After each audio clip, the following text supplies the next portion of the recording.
আসসালামু আলাইকুম। বাংলাদেশে যা চলতেছে এখন বর্তমান, আল্লাহর গজব যে কবে শুরু হয় আল্লাহই ভালো জানে। আমার বোন আসিয়া এই সমাজ তাকে বাঁচতে দিল না, এই সমাজ তাকে বাঁচতে দিল না। আমার লজ্জিত বোন।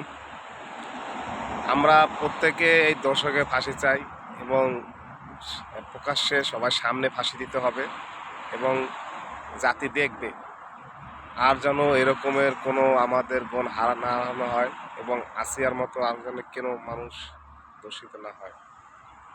বাংলাদেশে উপদেষ্টা মোহাম্মদ ডক্টর ইউনূস স্যারকে বলি, আপনি অতি দ্রুত এই কুত্তাকে ফাঁসি দিবেন, কারণ জাতি দেখতে চায় এই বিচার।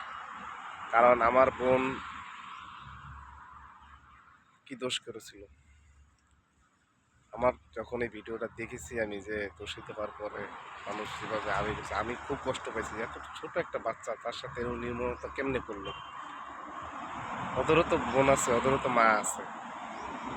যাই হোক, আপনারা সবাই আমি জানি যে ফাঁসি চাইতেছেন, আমিও চাই প্রকাশ্যে শয়তানের ফাঁসি হোক। ঠিক আছে, আমি ওমানে থাকি, আমার জন্য দোয়া করবেন, আল্লাহ যেন আমার ভালো রাখে।